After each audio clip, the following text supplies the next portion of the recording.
Manipur Press Club ta pangthokkiba pawgi mifam amada Government Polytechnic Students Union gi General Secretary OINA Puriba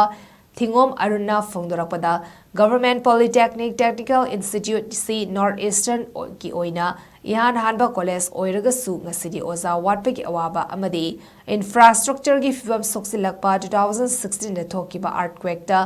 CRAK CHTKHIBA adu ngasi FAOBA Semjinbidabana Maram Oiraga Ngasidi Maheiroi sing class Twbada Mipaiba Poknare Haina Thamlakli Amaromda Government Polytechnic Students Union gi member OINA leriba okram yaifabina asuna phongdoraki total oza masing chama humfu leigedabagi manungda oza kunmathoi khak leiba class mapungfana tawdringaida exam gi matam lepsilakpa taktriba chapter FAOBA exam da hangni haizilakpa asi yamna laibak thibani exam famba ngamloi amadi manipur governor dasu aiba che pisinduna khangan kiba leirei masamak nasu kaurakpadagi sadra taruk chatuna unazarabasu ngasi FAOBA sadra na taliba demand asi pibiraktrui haina pawmi singda thamlakli Lasing shortage ore amadi infrastructure 2000 akhon tabada 2016 da earthquake akanba earthquake am lakina hai adu lakpadagi khoi college infrastructure du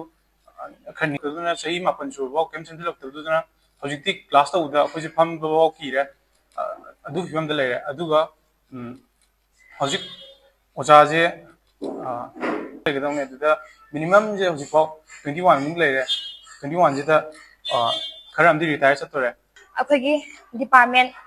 खरादा ओजा सुंगले लेट्रिबा सिगुमा ma'am जे महांगि उबा infrastructure की मोम तौसुबदा सिदि immediately खुदक्ता ओजा सुमाइना हावनबो तौ हाइना तौरनी हाइना खैदा assurance पिबिरपने अदुगी थाजबगी मतुंगिना अखोय terminal लेटरपने दुगी मतुंगदा day 19 दा अखोगी ओजा अतोबा subject या अमसु सुंदाक ताकतना एग्जाम तौरनी हाइसे अखोय सुंखंग खंगदना मतौ करमने एग्जाम तौ हाइनो मसिगी रिप्लाई से गवर्नर ना अमतंग रिप्लाई पिबियो अखोई एग्जाम थाबा ngамoi अथु मतमदा अखोई ना हारिबा अखोई ओजा वाटपसिंग से हाना अमुतदि पिबियो हाइना मरी लेनबा मसुं ऑनरेबल गवर्नर की पुनिंग सिंग सिंजरी